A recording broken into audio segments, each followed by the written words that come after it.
Well, this is XCT, September the 16th, 1969. That's what I was talking about at the end of the piece before this. And the city manager was yelling at me on the telephone.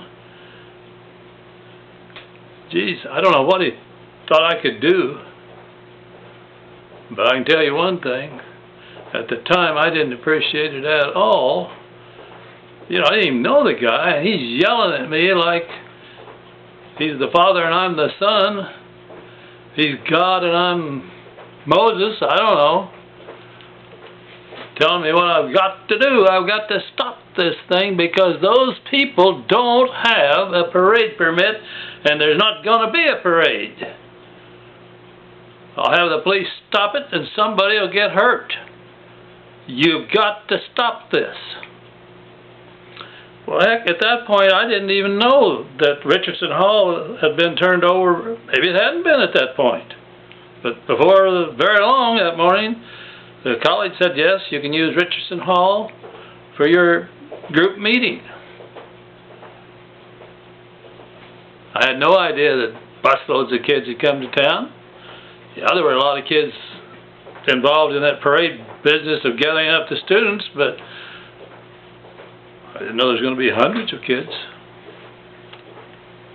Kids from Antonita, Sargent, I don't know of any, Del Norte, Moffett, I don't know if any community was able to say, no, you're not going, and make a sticker. They all said, okay, we'll give you a bus and see how it all turns out. I don't know what went on. Never did ask either. When you're the new man on board in a situation like this, it's kind of overwhelming. But when he kept insisting, you've got to stop it, I was telling him I don't know what I can do to stop it, but after he hung up, I remembered that fine young man that Mrs. Keating had told me was a radical. Wasn't sure I should be talking to that man. I love Mrs. Keating, but she was a product of that era and time. And she really felt that man was a radical that I shouldn't be talking to, and yet I found him to be a very sane, decent, easy to talk to, sane person compared to the city manager, extremely sane. It entered my mind that maybe if I could find him and talk to him, maybe he could do something to prevent some child from being killed.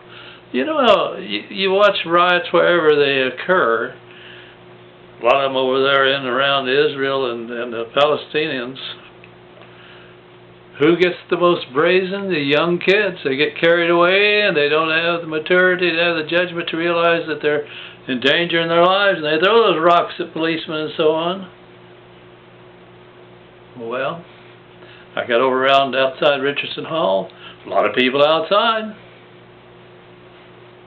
I guess there's an awful lot of people inside. I don't know if it was full, and that's why some were outside or not.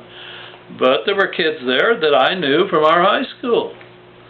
And so I got a hold of one of them that I knew well enough to know he wouldn't be offended at me saying, come here. And would you do me a favor? Well, sure. Mr. Riggs, what do you want? Well, I'd like for you to go in, and I can't remember that fine young man's name, but I can remember it then. I'd like for you to go into Richardson Hall, see if you can find him. Boy, he said, I can find him. I've been in there, and he's up front on the stage. Well, I said, see if you can get his attention and tell him I'm out here, and I'd sure like to talk to him. Just a matter of minutes. 5, 10, the gentleman comes out. So I'm telling him, I said, you know, you told me that Dr. Weber was bull-headed, and you just couldn't talk to him at all because he wouldn't listen and didn't want to talk with you. Then I told him the stories about the city manager. I asked if he knew the city manager had heard stories about him. He said no. So I told him those stories. And I said, if you think Dr. Weber was bullheaded, this guy makes Mr. Weber look like a liberal. Dr. Weber. We're both in the Greeley doctoral program together. I said, you know, he sounds like he'll order the police to stop that parade and somebody will get killed, and it doesn't make sense. No, he said, that doesn't make sense. Well, what I didn't realize, and I don't suppose he did either, some of those CU boys are over there maybe 20, 30, 40 feet away. They're monitoring our conversation. And when they hear him agreeing with me that that's not good, 2 or 3 of them came over, and the one said to him, "No, no, no, no.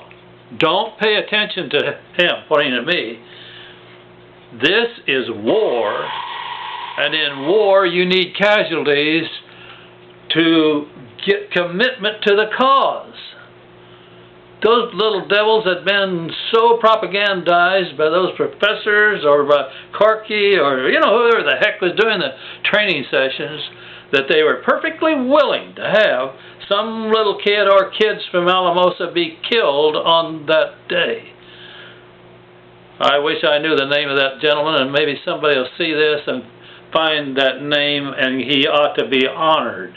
He is a great man who saved us from a terrible, terrible day. It wasn't a good day anyway, but it was a very good day. He did not have, I don't know how much trouble, but he was able. He got the parade business stopped, and there was no bloodshed.